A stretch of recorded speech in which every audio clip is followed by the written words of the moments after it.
All right. I brought with me today Caden Brown, offensive and defensive lineman for us. Raylon Sims, athlete. He plays multiple positions for us on both sides of the ball.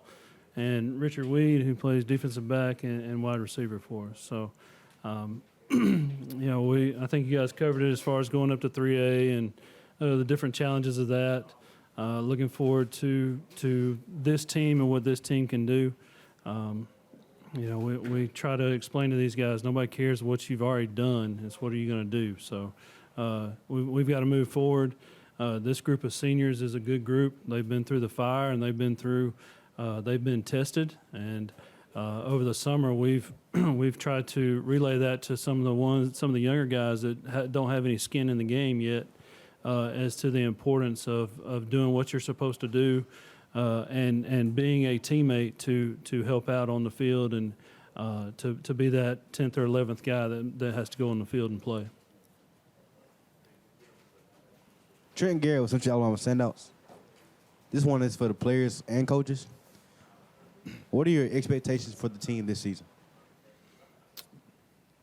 I really believe that my expectations is for everybody to just buy into what's going on and to stay good teammates to each other. My expectation is everybody just be a family and just everybody get on the same board. If everybody on the same board, I feel like we could be special all over again. It's your turn. I'll go last. My expectation for the season just to build a brotherhood for the team, and get past the step that we couldn't get past for the last couple of years, so that's it. Expectations for me are the same. We want to continue the program. We want to continue moving forward with the program. I think that as coaches, we get caught up in all the things that go on with the coaching aspect of it, and we lose sight sometimes of what's really important. So we're not going to downplay the success on the field, but we are going to work a lot more on developing these guys to be better young men. And what they have to understand is, this isn't going to define you. Like a football game is not going to define you. So I want them to be better young men. And over the past couple of years, I think we've kind of lost sight of that, and I've kind of lost sight of that because of the urgency to win and the pressure to win and things like that. So we've kind of refocused this summer and put a lot of emphasis on building and being a better team and being a better teammate. Derek Chapman with Central Alabama Standouts. Coach, with the loss of key players in significant roles, how are you preparing the new starters mentally to step up and fill those positions? The best thing we have is experience. And losing 12 guys, if you look at the guys that we lost, you lost 2 Division I guys. You lost another guy that's going to go and play Division II football. You lost a lot of guys, key guys that key linemen for you and things like that. So the best experience, and based on summer rules and the things that you can do and can't do, 7-on-7 isn't going to give you a true game experience. It's fun to go out there and throw the ball around and see what you can do. We do some OTAs and things like that, and that helps you a little bit, especially doing some inside and 11-on-11s. But the best experience that they can garner is to watch these older guys, and it's dependent upon them. It's literally kind of a pecking order of learning from these older guys. And these guys, I remember when these guys were younger, and they went through it. They were scout team guys, and they were having to learn the hard way on how to prepare and how to be ready to go. So mental toughness is something that is important in any aspect, whether it be a game or sport or life or anything like that. So, and I think mental toughness is something that, it's continuing to progress. Like you've got to continue to stay up on it. As a coach, I've got to continue to understand how to make my guys mentally tough.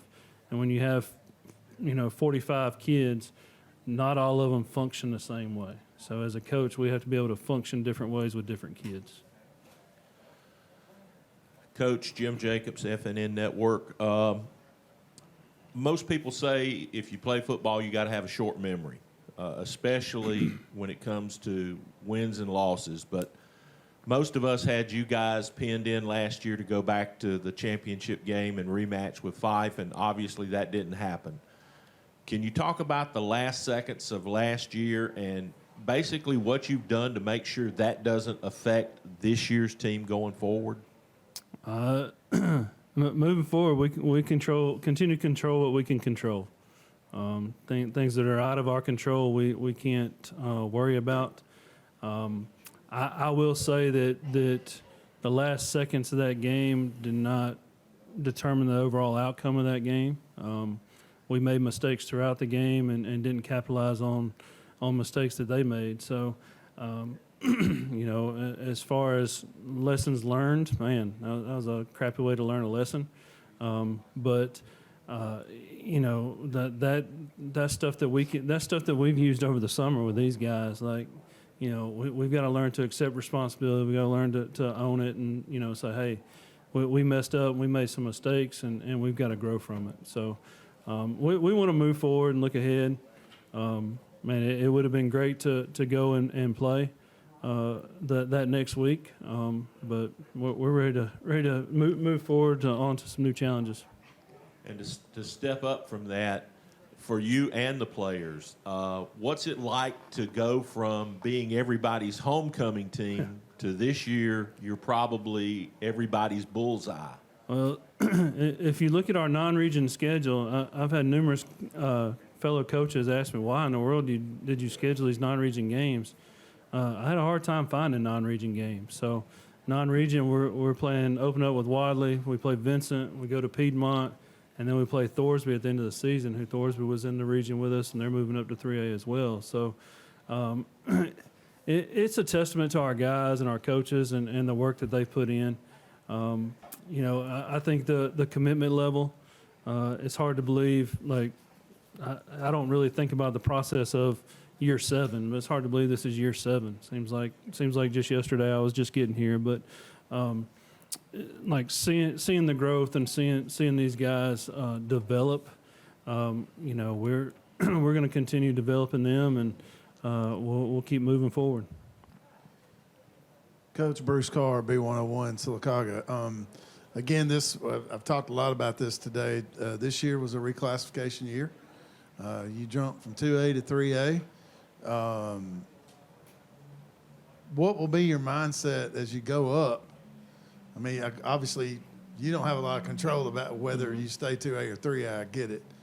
But what does it look like moving up this year as far as your region is concerned? And I know one of those games will be Childersburg, but you've got several other tough region games coming up this year. What will be the difference between the last couple of years when you saw a lot of success moving into this year? First, before I answer that question, if you could do me a favor, get Harold to take me fishing. He always talks about it, but he won't take me fishing. So He probably heard you, so go ahead. I hope so. No, you know, 2A to 3A, like our mentality is we're going to line up and play, and that's just like for years and years. That's been the mentality I've carried. You know, we're going to use our weapons and use your weapons, and we're going to line up and play and see what happens. So 2A to 3A.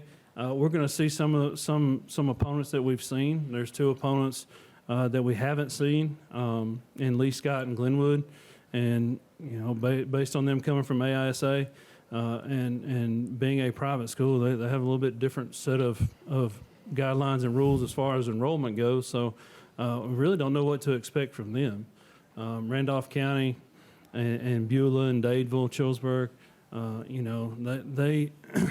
The beauty of small high school football is that coach went to work, and he probably had to deal with an issue too, or he probably had a kid that was in a bad mood, or he had a kid that may have gotten in a little trouble or whatever else. So, you know, how we process our situations and how we grow through them determines the outcome. And you know, we're going to line up and play ball. I really don't care what uniform they have on or or anything like that. Well, I want our guys to line up and give me their best, and whatever happens will happen. This question is for the players. Guys, in today's world, a lot of high school coaches come and go. And, Coach, you just mentioned it's hard to believe it's been 7 years you've been there. And players, y'all have had Coach Fawcett now. Basically, I would probably assume 7th grade through 12th grade. And for being here that long. What's it like to play for him? It's real fun at times. Then there's time where you have your days that he'll get on you. But overall, I like playing for Coach Fawcett. Well, Coach Fawcett, he a great coach. Learned a lot from him. He actually turned his program from nothing to something. So I just appreciate everything Coach Fawcett do for me. Like he said, he a great coach. I'm still also learning a lot from him. You know, it's good to play for him. He always wanted us to do our best, no matter what we doing in the classroom, outside of football, in public. It don't matter. He just wanted us to be the best and be a good character about ourselves. Coach, you kind of go. I was just going to say those are all good answers. You get to ride home. Coach, you mentioned earlier you lost 2 D1 players, 1 player going D2 or whatever. Obviously, you've lost some talent there off of their last several teams. Anything going to be any different about the way that you approach offensively and defensively going into 2024 after losing those players?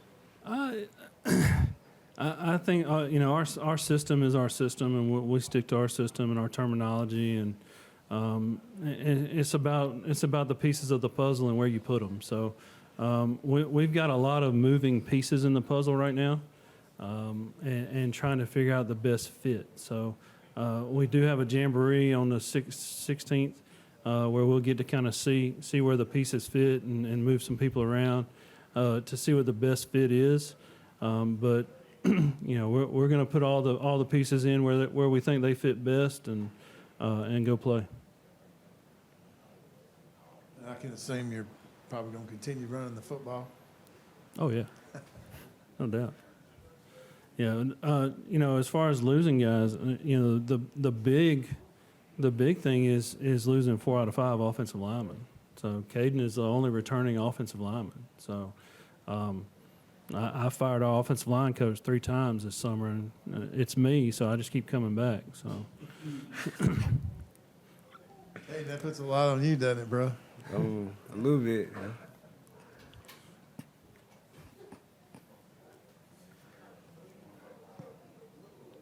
My hand.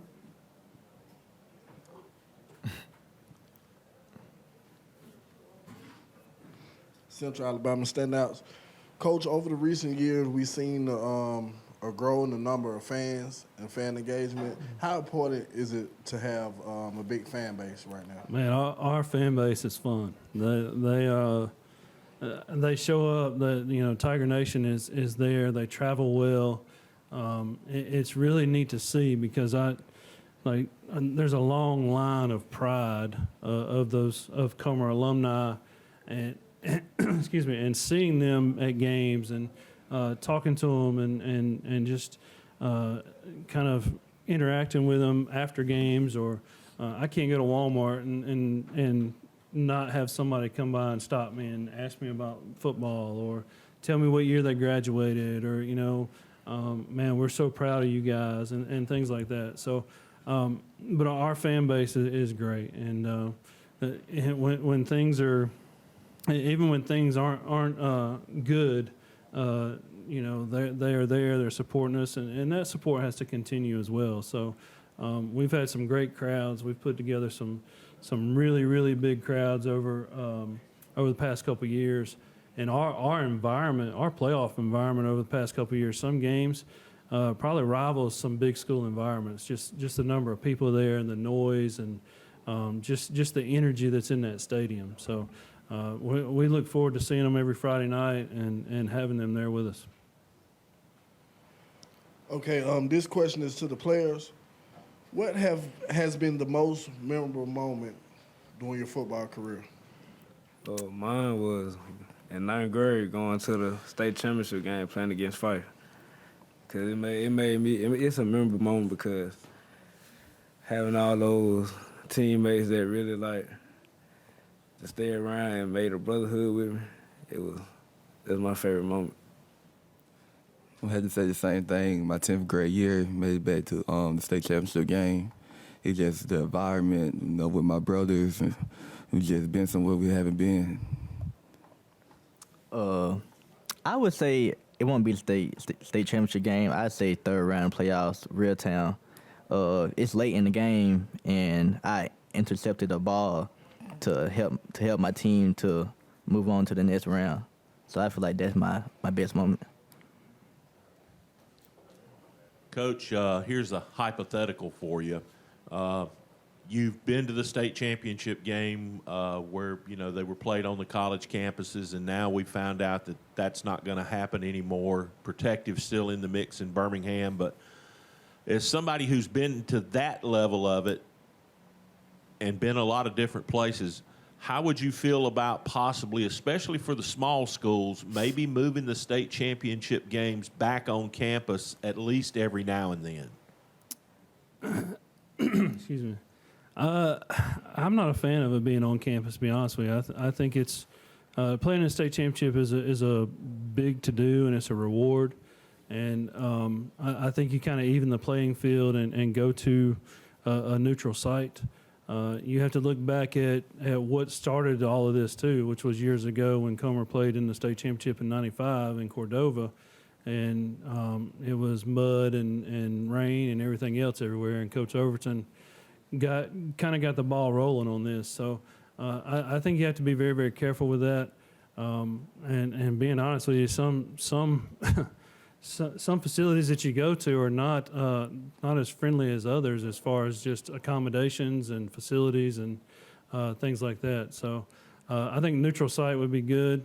People talk about the stadium's too big and the crowd's not loud enough and things like that.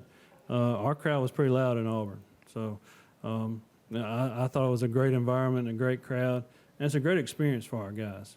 Most of our guys will not have that opportunity to play on a college field like that. So I think you reward the athletes. We want to do what's best for the kids. I think you reward the athletes.